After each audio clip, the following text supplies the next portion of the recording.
રાજા ભક્તિ કરે નહીં ને કરે તો આવી કરે, ચારણ ભક્તિ કરે નહીં ને કરે તો સંત મહાત્મા ઈશ્વરદાસજી જેવા કે જે દ્વારકાધીશના ગુણગાન આપણું માલધારી સમાજ આખું જગત ગાય છે, એ દ્વારિકાનો નાથ ગોમતીના ઘાટ ઉપર પલોઠી વાળીને બેઠો હોય સંત મહાત્મા ઈશ્વરદાસજી હરેશ નામનો ગ્રંથ સંભળાવતો હોય. ઈશ્વર ઘોડા જીગ્યા મા સાગરની માય, તારણ હારો તારશે છાયા પકડી માય.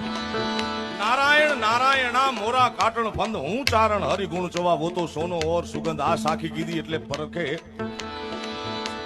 માતાજી બેઠા હતા. માતાજીએ કીધું ચારણ હે ઈશ્વર, તે બધું તારા બાપુજીનું લખ્યું, તું તો કહેવાય તો દેવી પુત્ર, દેવીનો દીકરો, માતાજીનો દીકરો, અને લખ્યું બધા તારા બાપુજીનું. માતાજીના કહેવાથી ગ્રંથ લખ્યો જેનું નામ છે દેવ્યાણ. મળ કરતા હરતા શ્રીકારી કાલ કાલ રે અળકો મારી, સજતે કરા ચરનારી જગની માવળ જોજડધારી, ધવળ કર ધવ